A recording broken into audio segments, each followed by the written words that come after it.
Hi there, welcome to Flipping Heck Business, Flip Learning for AQA A-Level Business Studies. This is video number 3 of Unit 3, Decision Making to Improve Marketing Performance. So what we're going to be looking at today is we're looking at marketing research. Now this links very closely with research and development in operations, market segmentation, which we'll look at the end, customer service as well. So like, again, going back to sort of HR, excuse me, sales forecasting. So in finance, budgeting in finance again, and in cash flow forecasting as well. So what actually is market research? Well, market research is the process of gathering, analysing, and interpreting information about a market, a product, or a service that is to be offered to sale in that actual market. Now, this could be something that's like present, it could be something that's past, it could be something that like we're looking at developing in the future, right? But it is actually out there. Now, market research itself actually helps you with regards to these things, which is the 4 P's of marketing. There's actually 7 P's in total, but marketing research itself will actually help you with things regarding like product decisions. So like, are you going to be able to meet customer expectations, what they want?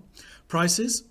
Can customers actually afford to buy the product that you are planning on making? What kind of price are they willing to pay? Like the place, like, so in other words, where you're actually going to find the market itself. I mean, like, where should you be selling your product? And then finally, one of the biggest ones is actual promotion. So how are you going to target that message? Who is going to be your target market? Who is actually going to want your product? Now, market research actually helps answer, quite a few questions, but some of the main ones are things such as the benefits to the customers. So what benefits do they actually want? How are you going to actually help them with that? How much customers are willing to pay, like I just said, how they might be accessed through different media. So your market research could look at how social media is actually helpful, whether it's you should be doing adverts, whether you should be doing TV, newspapers, where you should actually put those adverts. Like what kind of times and locations of the stores. Where do they buy? When do they buy? Are they buying online? Are they buying from physical stores? And then also how many they might be willing to purchase. So, are customers going to be repeat customers, or are they just going to buy that one product and then leave it for a few months or years? Now, market research itself actually can be very, very insightful. Now, it helps the business actually analyze its position. So it can have a look at its size, its trend, its competitors, who people are buying, what people are buying. Will help you decide on possible marketing objectives. So, what are we actually going to be doing in the future? How are we going to get there? Inform possible actions. Assess how decisions have actually gone. So the market research, well, we could look at market research after we've run a campaign and actually say, right, well, was the campaign successful? Did we actually achieve what we needed to achieve? Are people talking about us? It lets you look at competitor strategies as well. So like, what is their market share? What is their position? Have they got any unique selling points? Why do people buy Coke over Pepsi? Why do people go to McDonald's instead of KFC or Burger King? Needs, wants, and expectations of the customer. So like how these are changing. Again, if we went back 30 years, the needs of like 16-year-olds back then are very different to the needs of 16-year-olds now. I mean, like there were no mobile phones. People actually went out and met each other a lot more. There was no online gaming. So what can we actually do about that? If you look at the gaming industry, then now we can say that like a lot of their gaming has moved away from having a hard disk to online. Well, why is that? Because people don't want to go out and buy it, because it's managing to save money, because people have got access to the internet. And then it also lets you look at market segments. So, what are the existing or potential opportunities that a company can actually take? Can they go into a new market? And if so, great. Well, what are they going to get out of it? So there are 2 types of market research. So when we talk about market research, 2 main types that we look at. There's primary research and secondary. Now, primary is where you collect new data. So new research collected by or for a business in order to answer specific issues or questions. So it could be me going out with a questionnaire and asking about, what do you prefer, Coke or Pepsi? And then you've got secondary research, which actually makes use of information that has already been collected. And that could be held by government, or it could be held by marketing companies. And then you'll be able to come along and get a much more broad look and answer to some of your questions. So benefits and drawbacks. So primary benefits are like directly focused to research objectives. It's private, don't have to share it with anyone. And then also it can be very branding focused or company focused. Instead of just saying, right, well, what's your favorite drink? You can go, okay, so what's your favorite cola? And it can really sort of tie it into what you are required as a company to find out. But primary research drawbacks are things such as it's time consuming. It can be costly. You've got to pay for people to go out there. You've got to find people who are willing to actually give you that information. There could be bias. You might be asking the wrong questions on your research. If you're saying, well, what's your favorite chocolate, and then giving a list mostly of Cadbury's, well, most people are going to answer the Cadbury's chocolate, aren't they? Right? And you get rubbish in, you get rubbish out. If you collect poor data, then you are going to get poor results. So you've got to make sure that everything you are collecting stands on its own 2 feet. Right, secondary research benefits is that it is quite easy to obtain. You can simply go to the government, or you can do searches online or find a company and buy it from them. It could give you a wider insight to the whole market. So again, you could be very focused on just your little section, when in reality you need to develop it a little bit further. You could be looking at a whole market environment instead of just your segment. And also it's quite quick to access, because again, you're just getting it straight from a group of people. Although remember, you do need to spend time pulling the data apart. However, secondary drawbacks is that it can go out of date very quickly. I mean, certainly with regards to government studies, they might be done only once every 5 years or so. In which case, it could go out of date. You're not going to have the same data that you were hoping to grab from previous studies. Not brand or company specific, again, means that you're not really tailoring it to your needs. And it can be very expensive depending on the source. If you look at Mintel or any of the other big companies, then they could be charging upwards of 10, 15, 20,000 pounds just for a very 1 year's worth of data. So secondary data, main sources of places like Google. I'm sure that we're all very familiar with actually finding out our answers. So great way of finding quick market research for free. Government departments, so again, they might have insights regarding the economy, some of the industry sectors. Trade associations, so if there's a trade association, so if you're looking at retail or grocery, then there will be actual companies that monitor this sort of work. Trade press and magazines, so again, if it's specific to your area, there may be some detail in that. Competitor websites and marketing materials, so if you're after what is a company's size, or what has been happening with the company, well, you can actually just go and look for them. They'll probably be producing material for you to be able to read.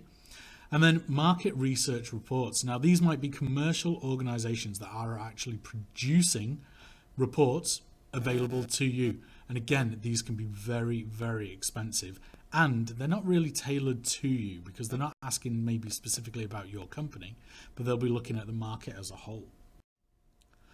Primary data though, now this is basically how you would gather data yourself. So you could go out, you could find newspapers, you could find photos, maps, but you can just simply ask people. So surveys, focus groups, getting people to do questionnaires, right? There's all sorts of ways. I mean, really, it's just a case of using your own head.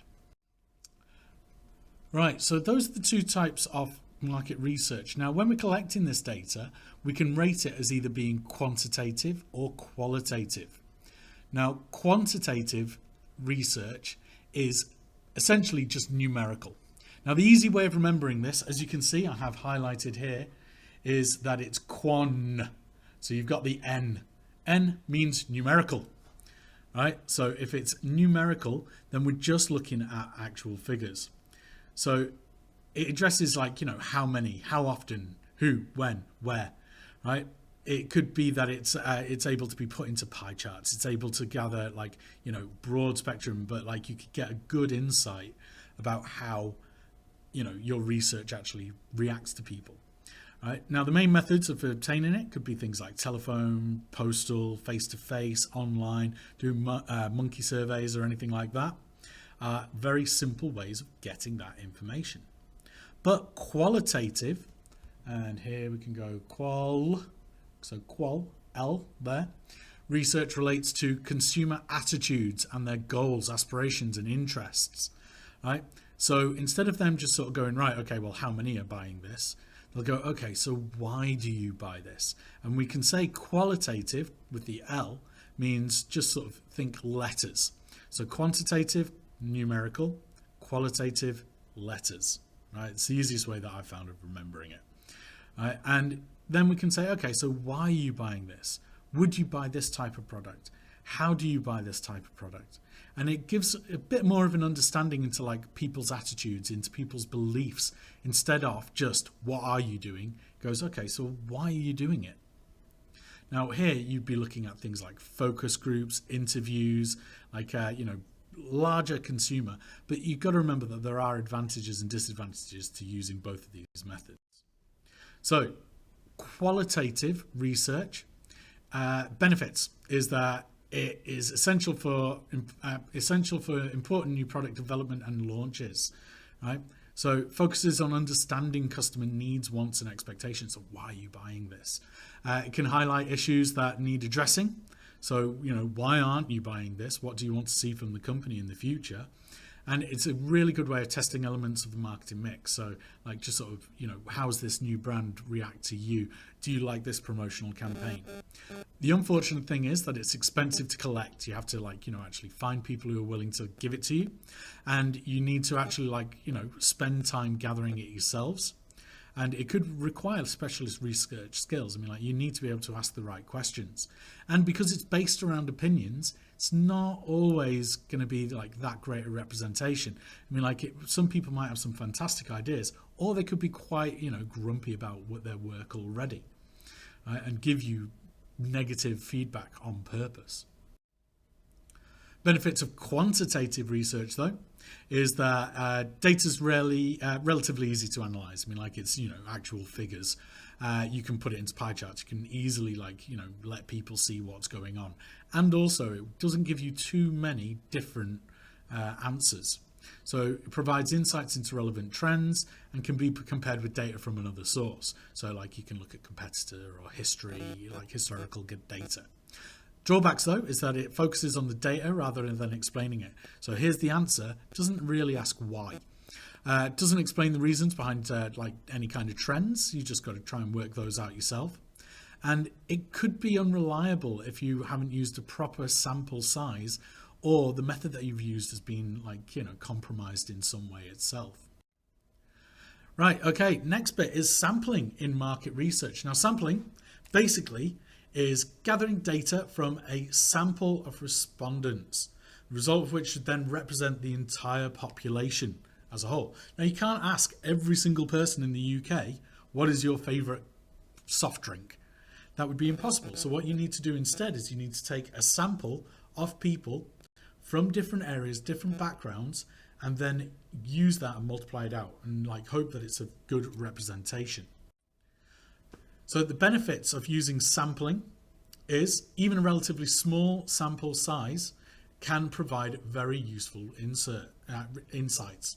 So using sampling before making marketing decisions can reduce costs and risk, and sampling is flexible and relatively quick. Now the biggest drawback, however, is that it is a sample. It might not be fully representative of population. So again, if you were looking at, how many cars do you have? Then if you are in your house, then if you were looking in a expensive area in Stockport, such as Bramall, you might find that there might be 2 or 3 cars per household. But then if you come back into areas such as Longsight, where it's a lower socioeconomic background, then you might find there's only 1 or maybe 0 cars. So if you were just to say, right, well, I want to open a new car shop, and you came into Manchester and went, right, okay, well, where am I going to open it? I'm going to open it in Longsight. You ask people around there, how many cars do you have? Then they'll say, well, we haven't got any. Maybe we can't afford it. We don't need it because we live so close into town, right? Then you go, right, okay, well, there's no point in me opening any car shops then. Whereas if you went to Bramall, you might say, right, well, all these people have got cars. They actually do want to buy. So clearly, everybody wants to buy cars. Right? And that's where your issues can arise. If it doesn't represent the country or represent the whole market, then it can actually fall down. So there's a risk of bias in research questions, because you might be very much right. Okay, so if you could own a car, would you? And not getting a real representation of what people want. And it's less useful in market segments where customer tastes and preferences are changing frequently. So if you look at food, if you look at clothing, right, then these are areas that can change very, very quickly, especially if you look at music. Then even those, I mean, like people who are popular one moment won't be popular the next. New genres of music are coming out all the time. And if you just, again, relied on one type of person, so if you went to a predominantly white area, then you might get a very different answer to a predominantly Asian area. Right, okay, thank you very much. So we've covered market segments, we've covered market research. Please make sure that you give this video a thumbs up and subscribe. Then video 4 will be following very shortly this week. Welcome back to the new year.